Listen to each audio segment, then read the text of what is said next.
নমস্কার, একটা নতুন সকাল এবং নতুন সকালে আপনাদের সকলকে স্বাগত জানাই চ্যানেল ভিশনে মনের জানালায়। মনের জানালায় আজকে আমি আছি আপনাদের সঙ্গে নিবেদিতা, কথায় গল্পে কবিতায় আড্ডায়। বেশ কিছুটা সময় আপনাদের সকলের সঙ্গে ভাগ করে নেব এবং আমাদের সঙ্গে আজকে আমাদের স্টুডিওতে যিনি আছেন তার সঙ্গেও আলাপ করে নেব। আমাদের সঙ্গে আছেন সুলতা পাত্র। দিদি, কোথা থেকে আসছেন? আমি গড়িয়া থেকে আসছি। প্রথমেই বলি আপনাকে স্বাগত জানাই আমাদের স্টুডিওতে। কেমন আছেন বলুন? ভালো। পয়লা বৈশাখ কেমন কাটলো? কেটেছে। এখন তো সামাজিক অবস্থা তো জানেন কেমন, একটা বাজে সামাজিক অবস্থানে আমরা সত্যি বিলং করছি। জানি না ভালো সময় কখন আসবে, কিন্তু প্রতীক্ষায় আমরা আছি। যেহেতু আমরা আশাবাদী মানুষ, একটা ভালো স্বপ্ন আমরা দেখি এবং ভালো স্বপ্ন দেখলেই হয়তো ভালো কিছু ঘটবে আমাদের সঙ্গে, এই আশা রাখবো। এবং সেই সঙ্গে দর্শক বন্ধুরা, আপনাদেরও সকলকে বলবো, ভালো স্বপ্ন দেখুন, ভালোভাবে বাঁচুন, ভালো চিন্তা করুন এবং ভালো কিছু কবিতাও শুনুন। কি কবিতা শুনবো দিদি আপনার থেকে আজকে? আমার লেখা রবি ঠাকুরকে উদ্দেশ্য করে আমি লিখেছি আর কি। আমারই লেখা কবিতা আমি শোনাচ্ছি। বেশ। কয়েকটি প্রশ্ন আমি উনার এই কবিতাটিতে লিপিবদ্ধ করেছি। রবি ঠাকুর তো আমাদের চিন্তনে মননে জড়িয়ে আছেন ভীষণভাবে, আর বড় আপনার জন উনি আমাদের। কবিতাটির নাম হচ্ছে কিছু প্রশ্ন। রবিবাবু, অন্ধকার সুরঙ্গের মতো অমীমাংসিত প্রশ্নগুলো করছি আপনাকে। আপনার কলমে লেখা সাধারণ মেয়ে আপন ছন্দে আজ জয় করেছে বিশ্বকে। হ্যাঁ মশাই, আমরা আজ অসাধারণ, অনেক কিছুই করতে পারি। তাই তো অনেকে বলেন, আস্পর্ধা তো কম নয়, তুমি তো নারী। তবু আজও আমরা করি কিছুটা সম্মানের প্রতীক্ষা, প্রতীক্ষা আর প্রতীক্ষা। রবিবাবু, আমাদের জন্য কেন নেই একখণ্ড নিরাপদ ভূমি? কেন নেই শয়তানের হাত থেকে রক্ষা? আপনি নিশ্চয়ই বলবেন না আমার কাঙালপনা গেল না এই জীবনে। হ্যাঁ রবিবাবু, এই কাঙালপনা শেষ হবে আমার মরণে। এই ঘৃণ্য সমাজে মেয়েরা ধর্ষিতা হয়ে খুন হয়, ধরিত্রীর বুকে থেকে যায় রক্তের ছিটে। ছদ্মবেশী পাপিষ্টদের হৃদয় অলিন্দের ক্ষুধা তবুও না মেটে।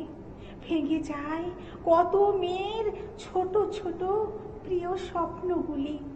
লম্পটগুলো খেয়ে নেয় প্রেক্ষাপট, হারিয়ে যায় মেয়েদের রং মাখা তুলি। প্রশ্ন জাগে মাঝে মাঝে, আমাদের মাতৃভূমি কি তবে মেয়েদের বসবাসের যোগ্য নয়? ওই তো দেখা যাচ্ছে পুকুরের জলে একটি বধূর শবদেহ বোধ হয়। আজ এই মাতৃভূমিতে হচ্ছে নারীর সম্মান হানি, নারকীয় হত্যা, রসাতলে যাচ্ছে কৃষ্টি। শান্তির বাতাবরণ হারিয়ে গেছে, তৈরি হয়েছে অসভ্যতার সৃষ্টি। আপনাকে জিজ্ঞেস করছি রবিবাবু, আমরা কবে সত্যি করে স্বাধীন হব? না, বলতে চাইনি, স্বেচ্ছাচারিতা ও ঔদ্ধত্য নিয়ে ধরণীর বুকে বিরাজ করব। প্রার্থনা করি জ্যোৎস্নার পালে ভাসিয়ে তরণী, অভিসারে জাগ রজনী তারার আলো দেখে। কান্না নয়, মেয়েরা বাঁচুক সম্মানের সাথে, নানা রঙের স্বপ্ন এঁকে। এবার জেগে উঠুন রবিবাবু, শুরু করুন আপনার কবিতা আর গান। আপনার মৃত্যু নেই, বেজে উঠুক পৃথিবীর মঙ্গল শঙ্খ, বেজে উঠুক একতারার তান। আশ্বস্ত করুন, কথা দিন রবিবাবু, আমাদের জন্য এই বসুন্ধরা সুন্দরতম হবে। আশায় রইলাম রবিবাবু, সেদিন নিশ্চয়ই আসবে, আসবে, আসবে। আসবে, আসতে তো হবেই। আর রবি বাবু তিনি মরতে পারেন না। তার লেখাগুলো যতদিন আমাদের বোধের জায়গায় থাকবে ততদিন তিনি আমাদের মাথায় থাকবেন। সেই এরপর কি শুনবো? এবার আমার লেখা একটি কবিতা পাঠ করছি। কবিতার নাম তোমায় বলছি। দেখো কি মিষ্টি মেঘ বালিকাদের দলে ঢেকেছে আকাশ। তুমি বুঝি বলবে তোমার এখন নেই কো অবকাশ? ফেলে আসা কত স্মৃতি হাতড়ে বেড়ায়, মনে পড়ে অগণিত কথা। মনে পড়ে তুমি আমি দেখতাম সকাল বেলায় শিউলি ফুলের ঝরে পড়ার ব্যথা। বলতাম তোমায় নীল আকাশের সব নীলটুকু নিংড়ে আনো। তুমি বলতে বারে মেঘ বালিকারা কাঁদবে তখন। তুমি কি জানো আমি যে নীল বড় ভালোবাসি? নীল আকাশ, নীল সমুদ্র, নীল পাহাড়, বয়ে যাওয়া ঝর্ণা। তোমার ওই দুটি নীল চোখ দেখে প্রেমে পড়েছিলাম। সে আমার দোষ না। কক্ষ কোণে সবার অলক্ষ্যে তোমার চক্ষু দুটিতে তাই তো দুষ্টু চুমু খাই। শ্রাবণ ধারার মতো মন ভরে যায় মহোল্লাসে। বলো আমি খুব কি বেশি চাই? আমার জগৎ তোমায় নিয়ে, তোমার আঘাত আমি সইতে নারি। তোমার প্রেমে জীবন তরি পাওয়া, তোমার তরে ধরায় যেন আবার ফিরি। তুমি ভাবো কর্মব্যস্ততায় স্মৃতিগুলো জীবন থেকে দূরে সরে যায়? না গো না, স্মৃতিগুলো আরো কাছে আসে, ঘুরে ফিরে বেড়ায়। তুমি থাকলে সাথে প্রকৃতির রূপ ও রঙে জোড়ায় মন ও প্রাণ। জানো তো তুমি আমার যে রয়েছে প্রকৃতির প্রতি গভীর এক টান। আজকাল তুমি অফিস ফেরত ব্যস্ত থাকো ল্যাপটপ খানি নিয়ে। নিশার আকাশ সম গল্প করার বাসনা নিয়ে আমি থাকি তোমার পানে চেয়ে। তোমার ওই দু চোখের অতলান্তে লুকিয়ে আছে ভালোবাসার বন্যা। ওই মায়াময় চক্ষু ক্যানভাসের প্রেমে পড়া বধূটির চোখে এনো না কান্না। তারপরও যদি না শোনো কথা, তবে তুমি থাকো নিয়ে তোমার অঙ্গন।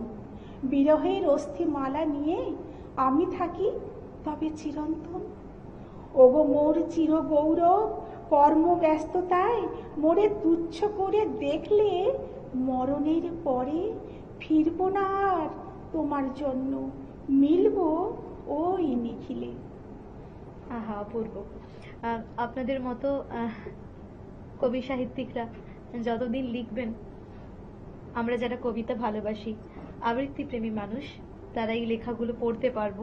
এবং অপূর্ব সমস্ত রূপকথার মতো লেখা, এগুলো পড়লেও মন ভালো হয়ে যায়, তাই আপনি না? ভালো বললেন, সেটাই আমার মানে আমার কাছে একটা বড় প্রাপ্তি।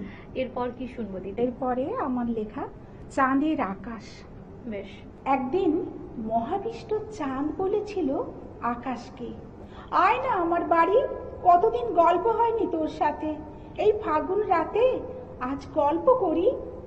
শয়নে স্বপনে বিজনে মননে চিন্তনে আমার রাজপুত্র তুই। আকাশ বলে ইচ্ছে তোরই ভাসিয়ে ঘুরি তোরই সাথে, তবুও বলবি আমি তোর মন মুসাফির নই। আকাশের কথা শুনে চাঁদের বাঁকা ভুরুতে মেহফিল বসে, শরীরে বিভাবরী। অশোক শিমুল বেঁধেছে তার কেশরাশি, চাঁদ যেন আজ বসন্ত কিশোরী। গল্প করতে করতে চাঁদ ঢলে পড়ে আকাশের বুকে। আতপ্ত ঠোঁট ছটফট করে অস্থির অধরে। রাধা কৃষ্ণচূড়া বনে কোকিল ডেকে চলে, চাঁদ ধন্য হয় আকাশের বাসন্তী আদরে। মেঘ রাত পিয়নের চিঠিতে জানিয়েছে আজ মাঝরাতে আসছি তোদের শহরে। অসময়ে বৃষ্টির আলোয়ান গায়ে মেঘেরা এলে চাঁদ ডুবে গেল নিকষ অন্ধকারে। অলিরা গুঞ্জরিয়া বলে এসেছে মধু ঋতু। মেঘ তুমি কি জানো না? পলাশ বলছে আজ যাও মেঘ, এভাবে ওদের সুখের স্বপ্ন ভেঙে দিও না। উদাসী বাউন্ডুলে ফাগুন হাওয়া মেঘেদের নিয়ে ছুটে চলেছে। চাঁদের দুই গালে পলাশের ছোপ দেখে মেঘ তার নির্ভেজাল অপরাধ মেনে নিয়েছে। চাঁদের স্বপ্নগুলো যেন রাতের তারারাজি, সঁপেছে আকাশের কাছে তার মৌতার মন। চারদিক থেকে আসা সুরভিত সমীরণে আকাশের কাছে আজ চাঁদের প্রজ্ঞাপন। চন্দ্রিমার শীতল স্পর্শে আকাশের শরীরে বাঁকে মাধুকরী অহংকার। চাঁদ নিজেকে করেছে উজাড়, সানন্দ সম্মতি আজ আকাশকে একান্তে পাবার। অপরূপা চন্দ্র কপলে টিপ এঁকেছে তিতির, রূপে মুগ্ধ হয়ে ক্ষণিকের তরে তার পলক গেছে থেমে। চাঁদের মান অভিমান গুলো আজ না হয় থাকুক আকাশের নীল খামে। এরপর পাইন গাছের চূড়োয় উষার আলোয় ধীরে ধীরে সোহাগী চাঁদ আবছা হয়। এভাবেই চাঁদ আর আকাশ থাকে পরস্পরের অপেক্ষায় আর অপেক্ষায়। খুব ভালো লাগলো দিদি, ভালো থাকুন, সুস্থ থাকুন, কবিতায় বাঁচুন। সময় হয়েছে ছোট্ট একটা বিজ্ঞাপন বিরতির। ফিরে আসছি ছোট্ট একটা বিজ্ঞাপন বিরতির পর। আপনারা দেখতে থাকুন মনের জানালা। Venus the hot water professionals. আসুন, I will show you. Venus দেখতে সুন্দর, এতে আপনার টাকাও সাশ্রয় হবে। এর এনার্জি সেভিং মডেলস এর মাধ্যমে instant water heater, storage water heater, tankless water heater, 5 এসির জন্য যা দেয় দীর্ঘ আয়ু। আপনার জীবনযাত্রার সঙ্গে মানানসই সুবিধাজনক model. Trust the hot water professionals for a refreshing bath. Venus.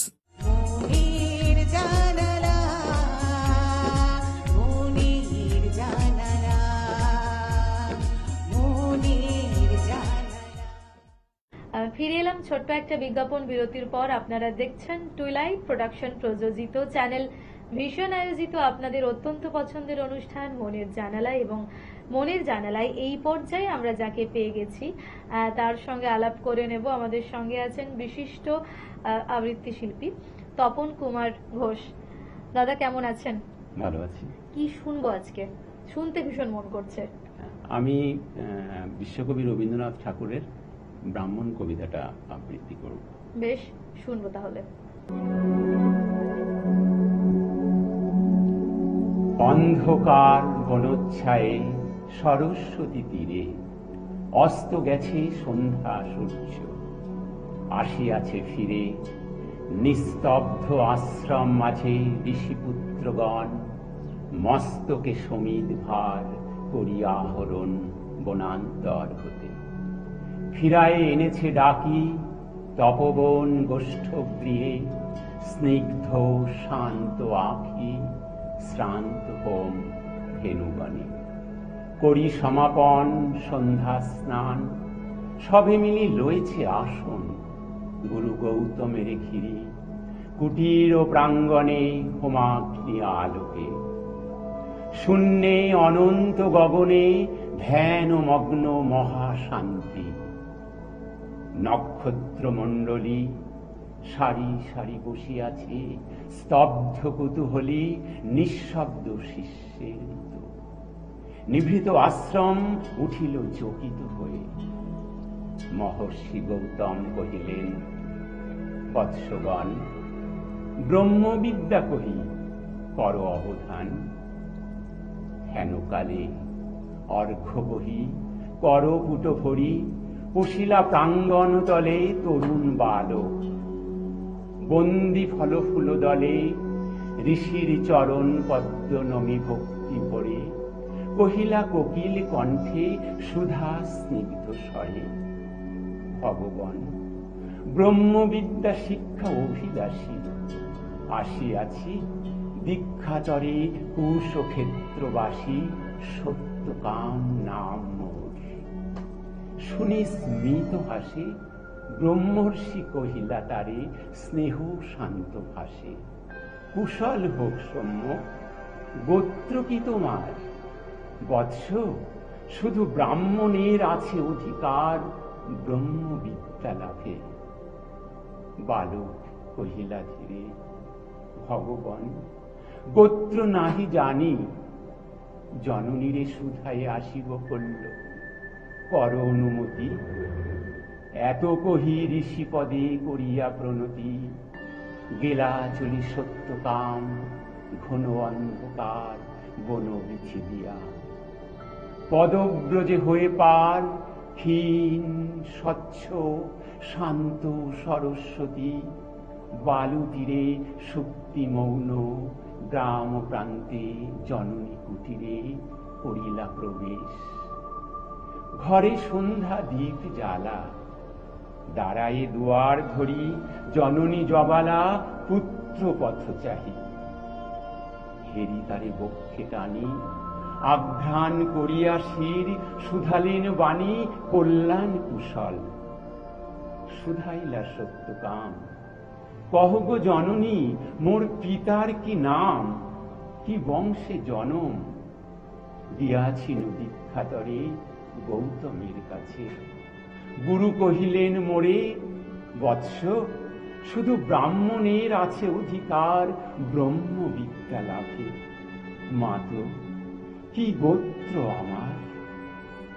শুনি কথা মৃদু কণ্ঠে অবনত মুখে কহিলা জননী, যৌবনে দারিদ্র দুঃখে বহু পরিচর্যা করি পেয়েছি তোরে। জন্মেছিস ভদ্রহীনা জবালার তোরে, গোত্র তব নাহি জানি তাত। পরদিন তপবন তরুশিরে প্রসন্ন নবীন জাগিল প্রভা। যত তাপস বালক শিশির সুস্নিগ্ধ যেন তরুণ আলো, ভক্তি অশ্রু ধৌত যেন নবপুণ্য ছটা। প্রাত স্নাত স্নিগ্ধ ছবি আর্দ্র সিক্ত জটা। শুচি শোভা সৌম্যমূর্তি সমুজ্জ্বলকায়ে, বসেছে বেষ্টন করি বৃদ্ধ বটোচ্ছায়ে গুরু গৌতমের। বিহঙ্গ কাকলি গান মধুপ গুঞ্জন গীতি, জলকল তান তারই মাঝে উঠিতেছে গম্ভীর মধুর বিচিত্র তরুণ কণ্ঠে সম্মিলিত সুর শান্ত সামগীতি। হেনকালে সত্যকাম কাছে আসি ঋষিপদে করিলা প্রণাম। মেলিয়া উদার আখি রহিলাম নীরবে। আচার্য আশিস করি শুধাইলা তবে, কি গোত্র তোমার সৌম্য প্রিয় দর্শন। তুলসীর কহিলা বালক, ভগবান নাহি জানি কি গোত্র আমার। পুছিলাম জননীরে, কহিলেন তিনি, সত্যকাম বহু পরিচর্যা করি পেয়েছি তোরে। জন্মেছিস ভদ্রহীনা জবালার তোরে, গোত্র তব নাহি জানি। শুনি সে বারতা ছাত্রগণ মৃদুস্বরে আরম্ভিল কথা। মধুচক্রে লোষ্ট প্রাতে বিক্ষিপ্ত চঞ্চল পতঙ্গের মতো। সবে বিস্ময়ে বিকল, কেউ বা হাসিল, কেহ করিল ধিক্কার লজ্জাহীন অনার্যের হেরি অহংকার। উঠিলা গৌতম ঋষি ছাড়িয়া আসুন, বাহু মেলি বালকেরে করি আলিঙ্গন। কহিলেন, অব্রাহ্মণ নহ তুমি তাত, তুমি দ্বিজোত্তম, তুমি সত্যকুল জাত। নমস্কার। অপূর্ব অপূর্ব কবিতা।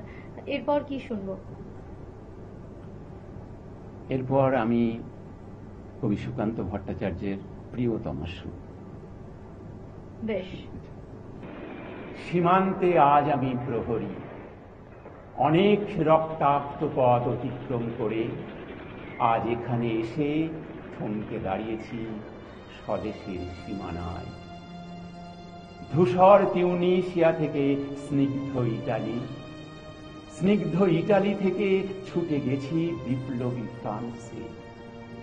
নক্ষত্র নিয়ন্ত্রিত নিয়তির মতো দুর্নিবার অপরাহত রাইফেল হাতে ফ্রান্স থেকে প্রতিবেশী বার্মাতে। আজ দেহে আমার সৈনিকের কড়া পোশাক, হাতে এখনো দুর্জয় রাইফেল, রক্তে রক্তে তরঙ্গিত জয়ের আর শক্তির দুর্বহ দম্ভ।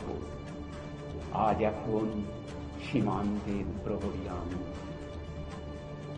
আজ নীলাকাশ আমাকে পাঠিয়েছে নিমন্ত্রণ, স্বদেশের হাওয়া বয়ে এনেছে অনুরোধ, চোখের সামনে ফুলে ধরেছে সবুজ চিঠি। কিছুতেই বুঝি না কি করে এড়াবো তাকে, কি করে এড়াবো এই সৈনিকের কড়া পোশাক।